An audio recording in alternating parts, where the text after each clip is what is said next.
ಕಲಾಭಿಮಾನಿಗಳಿಗೆ ನಮಸ್ಕಾರ. ಪ್ರತಿ ವರ್ಷದಂತೆ ಜನವರಿ ತಿಂಗಳಿನಲ್ಲಿ ಜೆಎಸ್ಎಸ್ ಸಂಗೀತ ಸಭೆಯು ಖ್ಯಾತ ಪಿಟೀಲು ವಿದ್ವಾಂಸರಾದ ಗುರು ಶ್ರೀ ಎಸ್ ಮಹದೇವಪ್ಪನವರ ಸಂಸ್ಮರಣಾರ್ಥ ಈ ಬಾರಿಯೂ ಧನ್ಯಾಸಿ ಸಂಗೀತ ಕಾರ್ಯಕ್ರಮವನ್ನು ಏರ್ಪಡಿಸಲಾಗಿದ್ದು, ಇಂದು ಅಂತಾರಾಷ್ಟ್ರೀಯ ಪ್ರಸಿದ್ಧ ಬಾನ್ಸುರಿ ವಾದಕರಾದಂಥ ಪಂಡಿತ್ ಶ್ರೀ ಪ್ರವೀಣ್ ಗೋಡ್ಖಿಂಡಿ ಮತ್ತು ಅವರ ಸುಪುತ್ರರಾದಂಥ ವಿದ್ವಾನ್ ಶರತ್ ಗೋಡ್ಖಿಂಡಿ ಅವರ ಬಾನ್ಸುರಿ ವಾದನವಿರುತ್ತದೆ. ತಬಲ ವಾದನದಲ್ಲಿ ವಿದ್ವಾನ್ ಕಿರಣ್ ಗೋಡ್ಖಿಂಡಿ ಇವರ ಬಾನ್ಸುರಿ ಕಾರ್ಯಕ್ರಮವನ್ನು ಏರ್ಪಡಿಸಲಾಗಿದೆ. ಈ ವಿದ್ವಾಂಸರುಗಳಿಗೆ ಆತ್ಮೀಯ ಸುಸ್ವಾಗತ.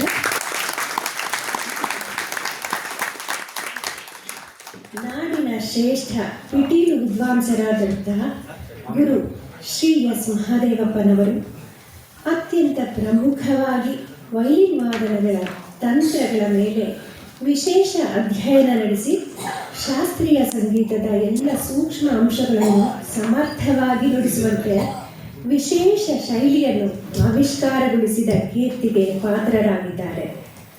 He had his own unique style of bowing technique, fingering technique.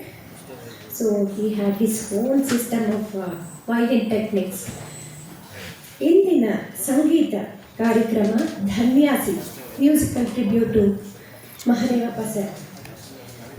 ಈ ಕಾರ್ಯಕ್ರಮವನ್ನು ನಡೆಯಲು ಕಾರಣರಾದಂತಹ ಇವರ ಸುಪುತ್ರರು ಶಿಷ್ಯರುಗಳು ಆದಂತಹ ಅಂತಾರಾಷ್ಟ್ರೀಯ ಪ್ರಖ್ಯಾತಿ ಪಡೆದ ವಯೋಲಿನ್ ಮಾಂತ್ರಿಕರೆಂದೇ ಹೆಸರಾದಂತಹ ಮೈಸೂರಿನ ಕೀರ್ತಿಯನ್ನೇ ಎತ್ತಿ ಹಿಡಿದ ಶ್ರೀಯುತ ವಿದ್ವಾನ್ ಮೈಸೂರು ಎಂ ನಾಗರಾಜ್ ಸರ್ ಹಾಗೂ ಶ್ರೀಯುತ ವಿದ್ವಾನ್ ಡಾಕ್ಟರ್ ಮೈಸೂರು ಮಂಜುನಾಥ್ ಸರ್ ಇವರುಗಳ ಸುಪುತ್ರರಾದಂತಹ ವೆರಿ ನೆಕ್ಸ್ಟ್ ಜನರೇಷನ್ ವಿದ್ವಾನ್ ಎನ್ ಕಾರ್ತಿಕ್, ವಿದ್ವಾನ್ ಸುಮಂತ್ ಮಂಜುನಾಥ್, ವಿದುಷಿ ಮಾಳವಿ ಮಂಜುನಾಥ್ ಹಾಗೂ ಅವರ ಸಹ ಕುಟುಂಬ ವರ್ಗದವರಿಗೆ ಸುಸ್ವಾಗತ, ಧನ್ಯವಾದಗಳು.